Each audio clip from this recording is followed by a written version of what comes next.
Hi, welcome to our channel True Up. With the fast rise of China's economy in recent years, the United States' worldwide hegemony has been challenged. In terms of military, political, and economic dimensions, the United States has imposed different measures or sanctions on China. The United States' Quartet Alliance of Chips has clearly established this time to stifle China's scientific and technological growth. 5G technology is increasingly being used in the industrial sphere and is poised to become the epicenter of future industrial technology. China, headed by Huawei, has surpassed the United States in 5G technology, gaining the lead in the global communication business. This presents a challenge to the United States' global hegemony. As a result, in order to stifle China's communication technology growth, the US aims to build a chip alliance with South Korea, Japan, and Taiwan to target China. What role does the chip play in the technology industry? How does the United States deal with Chinese telecom companies? And how successful is the chip alliance? America suggests forming a chip alliance in order to isolate China. According to a March 29 story in the Global Times, the US administration advocated forming a chip four-way alliance with South Korea, Japan, and Taiwan to ban mainland China from the global semiconductor supply chain. The South Korean government and corporations have been resistant to the US idea. Because China is such an important market for Korean semiconductor businesses, their goods have a significant worldwide market share. The significance of chips is obvious. Since the 2008 financial crisis, the United States has engaged in a series of trade disputes with China, although these have not hampered China's progress. I've gained an advantage. 5G technology is dependent on a number of technologies, including semiconductor chips, optical fibers, and rare earths. Only semiconductor chips cannot be localized in China. As a result, in order to tackle China's progress in science and technology, the US has extended its claws to China's comparatively weak semiconductor chip industry. Semiconductor chips are a method of miniaturizing electrical circuits, and contemporary chip technology has reached the nanoscale. Circuit boards are mounted on the circuit boards of the electronic devices we use. Like the human brain, the chip controls the entire system. Chips are the key components of our daily lives, from mobile phones and computers to enormous automated machinery in factories. The more sophisticated the chip, the greater the processing power and the smaller the volume. Chip technology is the key to electronic equipment's downsizing in today's world.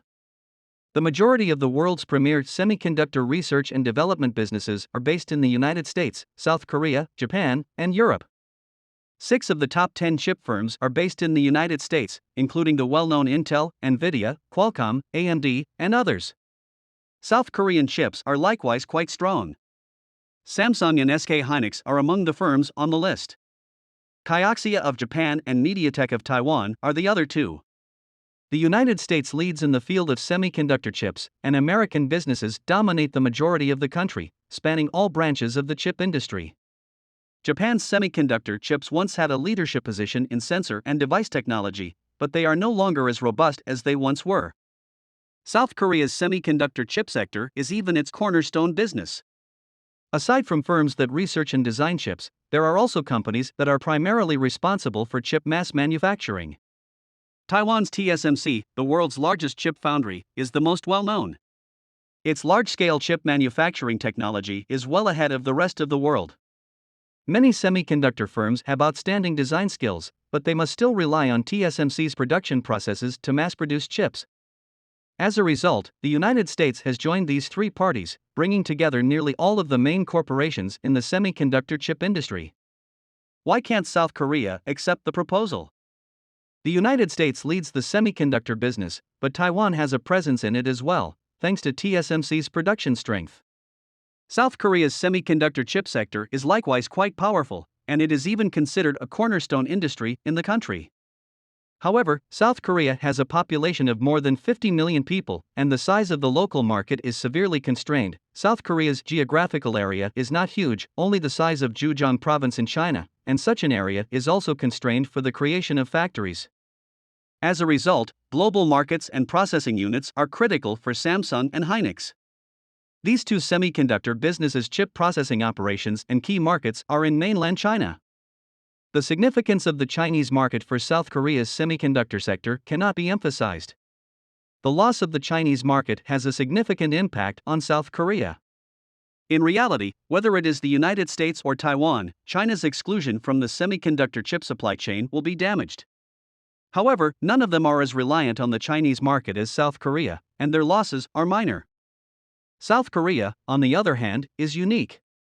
Targeting China is the same as destroying your own employment. This was also around the start of the United States' proposal for the Quartet Chip Alliance, which was rejected by the Korean media and the government. After all, this is a real money loss that has a significant impact on the whole Korean economy. Why did America form the Chip Alliance? The United States Quartet Chip Alliance also kills two birds with one stone by eliminating China from the industrial chain, cutting Chinese chip imports, and slowing the momentum of fast expansion of Chinese technological enterprises. This partnership, on the other hand, has other goals. Whether in South Korea, Japan, or Taiwan, the chip industry is more reliant on the Chinese mainland market than on the US market. Once the Chip Alliance is in place to keep China out of the supply chain, the US will follow suit. Obviously, the influence is less than in other nations.